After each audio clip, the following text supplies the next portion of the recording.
When I, 28 female, was 19, I got pregnant from a one-night stand. The father, Aiden, wanted to be around and was supportive from the start. We never got together, but we became very close friends. Unfortunately, when I was 8 months pregnant, Aiden died in a car accident. It devastated me, as well as his family. To this day, it haunts me that he could never meet our son, Brady. Aiden's family's been heavily involved in Brady's life since the beginning. Birthday parties, celebrations, etc. They always made me feel welcome. I started dating again when Brady was a toddler, and Aiden's parents, Michelle and Dan, encouraged me too. They said I deserved to be happy. They even watched Brady occasionally so I could go on dates. Brady's always been told about his dad. When Brady was a preschooler, I met Justin, now 31. It took 6 months for him to meet Brady, and they bonded very quickly from the start. A couple of months later, Justin met Aiden's family. They loved him. I was always clear with Justin that their family would always be in our lives, especially for Brady's benefit. He agreed it was for the best. I married Justin 2 years later. Brady began calling him Papa on his own. He still talked about Aiden and called him Daddy. I kept all the pictures of Aiden up. Brady proudly said he had 2 dads. Michelle and Dan seemed fine. A year later, Justin brought up adopting Brady, and I agreed. That's when Dan and Michelle began to show their displeasure. I explained that we'd never stop Brady from seeing them. We'd always talk about Aiden, show pictures, etc. We also planned on hyphenating their last name with Justin's. Dan and Michelle argued with me. I tried to keep things calm for Brady's sake, but then Michelle and Dan tried to stop the adoption. They took Justin to court. They said he'd been an unfit father, despite him having a job and a loving relationship with Brady. They also said that Justin was just after Brady's trust fund. For some context, Aiden was killed in an intoxicated driving accident. I took the driver to court and sued them for the damages of my having to be a single parent due to their negligence. All the money was put into a trust fund for Brady that he couldn't touch until he's 25. The overseer is also Aiden's sister, so it's not like she'd ever agree to sign it over to Justin. Justin has never shown interest and has money of his own. The judge threw it out for those reasons. They called Justin a variety of names in court and tried to demean his character, calling him a child stealer, etc. This came after years of claiming they loved him and thought he was perfect for me, which Aiden's sister testified in court. They later admitted to me that they'd made all this up to try to stop the adoption, and they never believed it. They lost the case and the adoption went through, but because of their contesting, it took longer and only went through last year. It also added extra court fees. Dan and Michelle have accepted things since, though I won't leave them alone with Brady in case they try to trash Justin again. Justin is cordial with them, coming around for Brady, but he keeps a wall up. He's not overly friendly like he once was. He'll smile and hype them up for Brady, but that's it. He says he's upset with what they put us all through, especially the emotional toll it put on me. Dan and Michelle came by to see Brady. Justin was once again polite but didn't say much. A few days later, Michelle told me she was hurt that Justin stopped making an effort. I told her she couldn't expect him to be the same after all they did and said in court. She said that they apologized and he accepted it. I said yes, but actions have consequences and they need to accept it. Dan told me I was insensitive to not take Michelle's side after all they've done. Their daughter, Brady's aunt, tells me that Justin and I are in the right. I don't know what to think and feel stretched between everyone. Am I the idiot for telling my former mother-in-law that she can't expect to have the same relationship with my husband as she used to? I never threatened to cut contact, so I truly believe they changed their mind. They say they see now that while Aiden will always be his dad, he deserves to have someone living to act as his father. They also understand that it's what Brady wants, to have the same last name as me, his papa, and his sisters. I believe they've truly changed. They just don't realize the true impact of what going to court has done to us. Oh my goodness, I can't believe they're demanding more from Justin. They're lucky you all didn't slam the door on that relationship altogether. I think I would have said, "Are you joking?" Because this is so unbelievable. The trust is gone and will likely never return. You are not the idiot. Sometimes burned bridges remained burned. Agreed. You don't get to put people through the ringer in a court system for 1+ years and then return to how it was. That's not how life works. They're on Find Out Street. It's 1 block over, after Screw Around Boulevard. Sorry, but they did it once. That is a bell that cannot be unrung. The relationship is forever changed. Who's to say they won't disagree with you two on something else and go lie to CPS? They lied in court as a strategy to win. Nothing is low enough for them. Their daughters distanced from them over this. They removed the trust and think an apology magically brings it back? LOL? Nope. My girlfriend, 25, had our son a few months ago, and he was a happy surprise. We had been together for over 3 years before she found out she was pregnant. For reference, I'm a 29-year-old male. We found out a month ago my girlfriend was pregnant. This was a shock. The due dates mean our children will be 10.5 months apart, which is obviously uncommon and shocking to us. My girlfriend was shocked and upset, not unhappy at the news, as she was worried about being pregnant again and having 2 small kids close together, along with hormones. I have been supportive, and we've started to feel the positives of the gift of having a child. We have started announcing this to family and friends. All seem horrified. The shockingly close gap, I assume, is the reason. In addition, a lot have shouted and blamed me. My mother-in-law recently told me that this was my fault and I should have been more careful and considerate. I responded something along the lines of, I didn't force or do anything. I also expressed my irritation at her comment. Now my mother-in-law is annoyed at me, and my girlfriend is annoyed, as I should have accepted the comments given that it is a shocking thing. Am I the idiot for being annoyed by people being bothered by our pregnancy news? You are the idiot by playing dumb. Wrap it up if you're too stupid to realize how babies are made, how much easier it is to get pregnant, freshly postpartum, for putting your girlfriend in this situation, and for taking away valuable time from your newborn in their first year of life. A lot of women, myself included, have been misled to believe that you aren't able to get pregnant until you get your first period, or as long as you breastfeed. I'm 31 and didn't learn this was false until I was newly postpartum and did some research.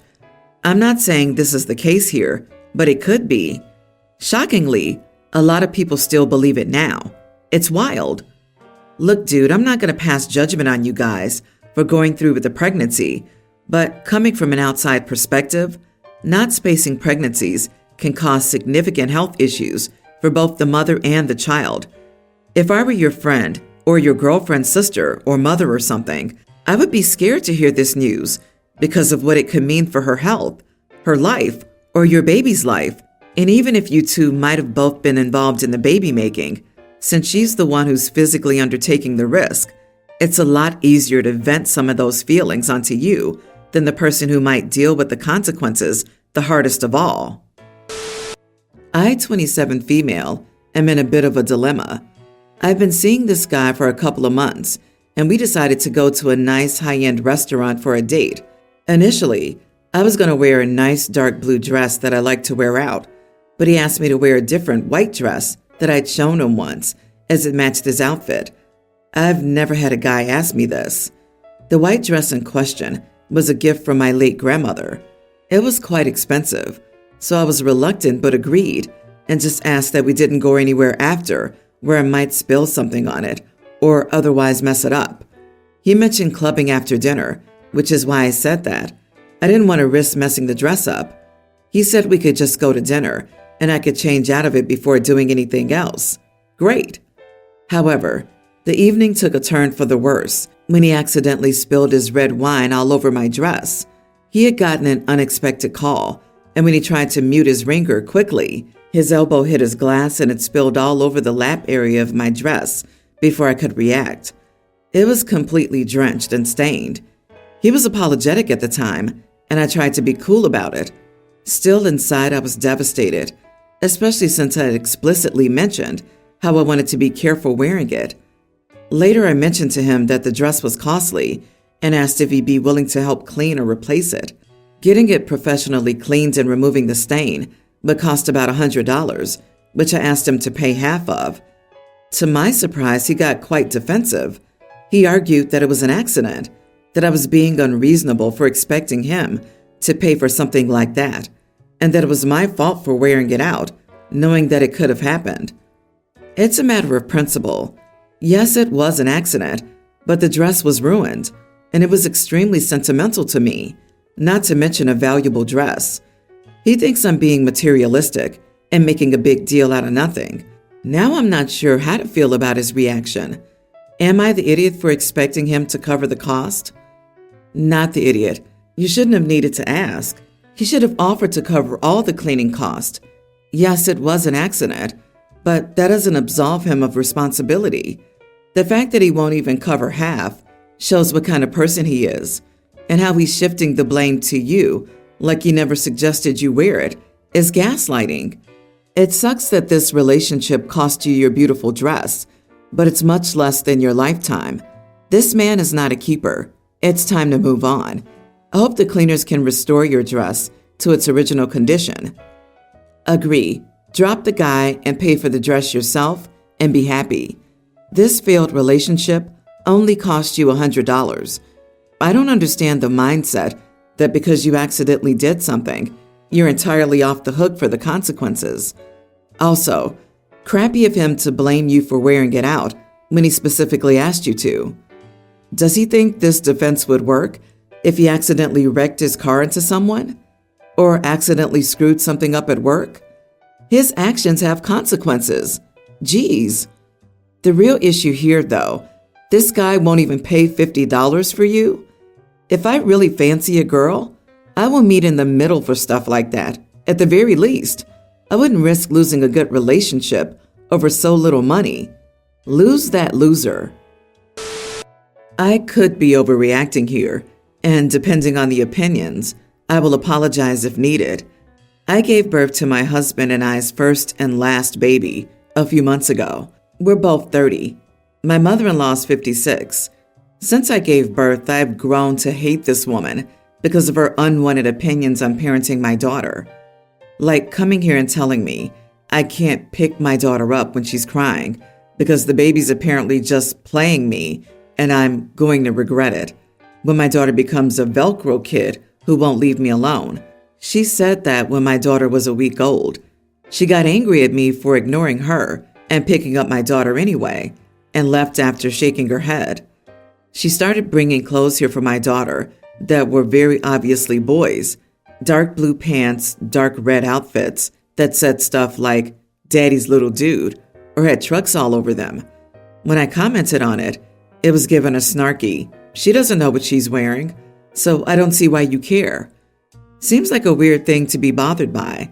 It's free clothes and you should be thankful. But the thing is, she knowingly went out and bought this crap. It's not like it was hand-me-downs or something, which would have been more acceptable in my eyes. She started saying my baby looks nothing like me and just like her dad. I have red hair and blue eyes. My daughter has strawberry blonde and blue eyes. My husband has black hair and brown eyes. If the baby starts fussing because she's hungry, breastfed, she'll take the baby and pass her to my husband saying, "She just needs daddy." She then proceeded to act all put off by the fact that my husband almost immediately passed her to me so I could nurse her. She says I should start pumping so daddy can bond. Our daughter loves her dad, regardless of him being able to feed her. She rolls her eyes and then calls me a helicopter mom because I still wash my hands before holding my baby, and I honestly just hate this woman now. It's also passive-aggressive that I don't want to be near her. My husband knows. Our communication is excellent, but while he knows and understands my frustration, that's still his mom, and she's not technically hurting anyone. She's just making me angry. He's told her to tone it down, though, and back off. But yesterday, I honestly just had enough. I was given a card with $50 in it for Christmas from my husband's grandmother. She lives out of the country, and this is what she gives everyone for birthdays and holidays. My husband bought our daughter some playset using the money I got. My mother-in-law insisted on going with him to get it. She's had it for about a week now. Well, mother-in-law came here yesterday and said, "How does the baby like the seat that her daddy bought for her?" I knew it didn't really matter, but I was irritated and said, "I bought it for her. It was my money." Well, she goes, "You're not working, so it's daddy's money, actually. And he went to get it for her, so..." And I don't know. I just immediately told her to get the heck out and not come back until she learned some respect and stopped being a dumb witch for no reason. I did push it too far. I recognize that. And I did apologize for the name calling. But I don't want her here, and I'm sticking to that. My husband is irritated with me, however, because he's angrier that I kicked her out because in his eyes, she was acting like a witch and did deserve what I said, but didn't deserve to be kicked out and banned from the house. That's still his mom, and she's not technically hurting anything. She's just making me angry. This line says it all. How will he let his mom aggravate his wife for so long? Not the idiot. He should be upset at her and himself for not setting boundaries and enforcing them with her, which is what led to this point. She is harming their marriage. He's also not standing up for her. I wish I could go back and tell my mother-in-law to shut the heck up and get the heck out when I had my first. Mine stepped on my ingrown toenail a few days post C-section while I was holding a baby. That would have been the time I should have said it. OP, stop apologizing. You stood up for yourself because your husband won't. He should learn from you. Don't ever back down and stop apologizing to her. I'm willing to bet money you've never received one from her. So, bad news and worse news. You married a big-time mama's boy, and your mother-in-law is a massive idiot. Your husband holds the power here to have your back and enforce boundaries, but is making a conscious choice to enable his mom's bad behavior because she's his mommy. You need to sit down with your husband and have a serious talk about his mom's bad behavior and the boundaries surrounding your child. If your mother-in-law wants access to her grandchild, she would respect all parental boundaries because for every boundary broken, she will lose access to her grandchild, period. Get a lock for your bedroom door. When Granny oversteps, pick up the baby and retreat to the locked bedroom, announcing it's time for Granny's time out. I suggest insisting on a few sessions with a marriage counselor sooner rather than later. He doesn't get to hide his head in the sand and then act innocent and surprised when something goes down.